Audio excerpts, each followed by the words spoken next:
Good morning, beautiful people. All right, this is the third time I've tried to shoot this video. Hopefully I'll get it right this time.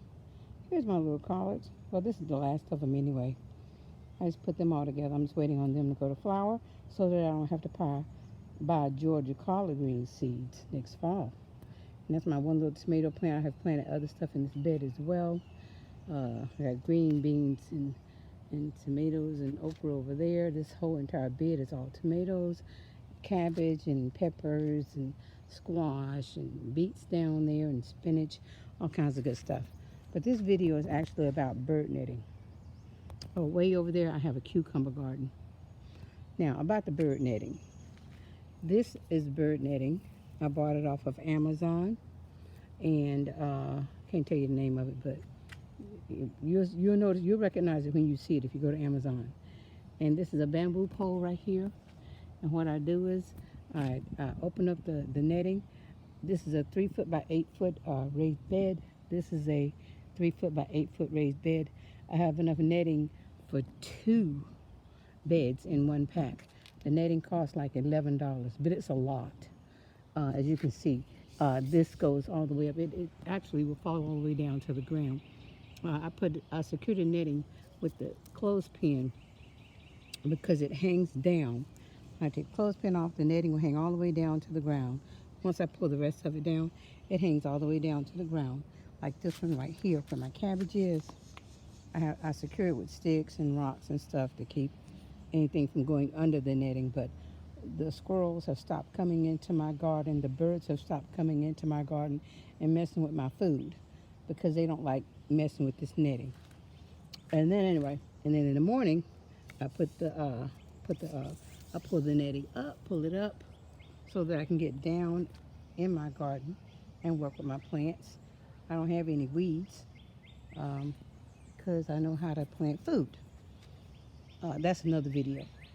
If you have 10 inches of soil in a raised bed, you should not have weeds. I do not have weeds. I do not put cardboard on the bottom. I don't use pesticides and all that stuff. I just have 8 to 10 inches of soil in a 10-inch raised bed. My green beans.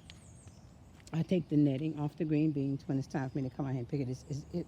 It lifts up. I mean, it lifts up really easy. It's a little it's a little flimsy. Just so you know, it tears really easy, but it is effective at keeping the animals out of the yard and out of your garden. I mean, so get the bird netting. Now check it every morning, because this morning there was a little baby bird that was caught in the netting. I just went and the netting is really flimsy, so I just ripped the netting from around the baby bird. I just took it off of him all over, just ripped it off of him, and he flew away, and that's that. He didn't die. Nothing terrible happened to the bird. He was just distressed for a few minutes, but he will not run into that netting again. You only do that once. And this is the rest of the garden over here. Oh, the black plastic is because we had rain 7 days in a row, and the rain, I can't stop the rain from coming down inside of the bed, so I put the black plastic over it. I made like a little umbrella to keep my roots from rotting. The garden beds are covered in black 6 mil garden mulch plastic, which is safe for your garden, and it creates a water barrier, which stops the water from getting into your raised bed and drowning the life out of your roots. It rains 7 days straight. And as you can see, all of my garden is doing very, very well. I have another video that shows where the water actually came up over my boots all along the side of the bed, but there was not any water sitting inside of the bed. But on the outside of the bed, water was everywhere just a couple of days ago. All right, and that's it for the netting and the raised beds.